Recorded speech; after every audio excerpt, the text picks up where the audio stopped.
Today I'm going to introduce you to the perfect practice bike. It's one of the most affordable and accessible bikes you can get your hands on, and it's likely a style of bike that you've overlooked. Winter is coming, and that likely means that we're going to be stuck inside for the next couple months while we wait for the trails to dry out.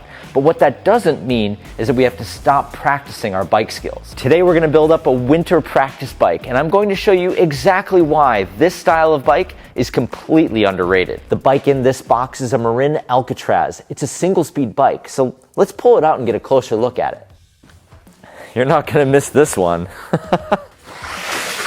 This is my favorite part.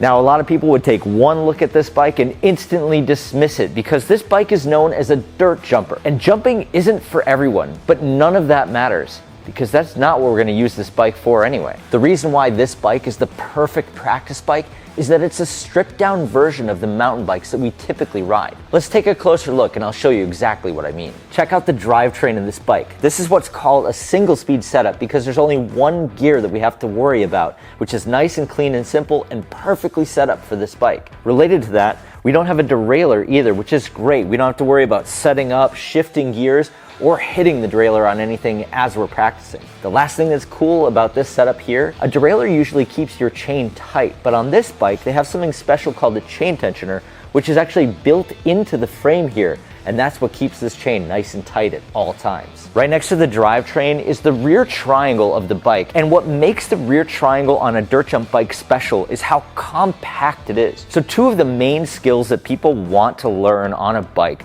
are bunny hops and manuals, and having a short chainstay here, this short rear triangle, gives you a ton of control and helps you learn both those skills a lot faster.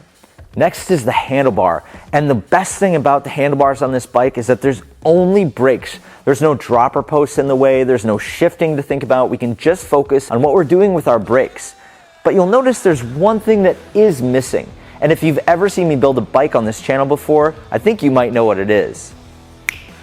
Much better.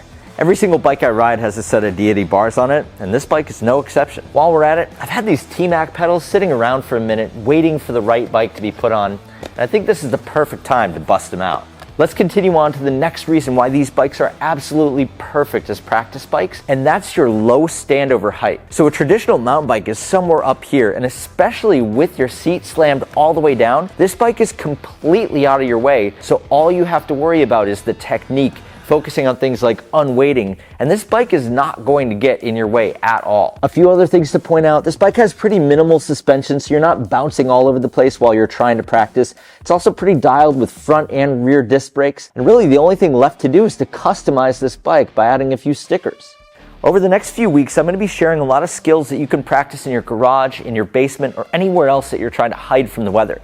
You don't necessarily need a dirt jump bike like this to practice them, but if you are looking to expand your quiver, a bike like this might be worth a second look. If there's any skill that you're looking to learn, let me know in the comments and I'll do my best to help you out.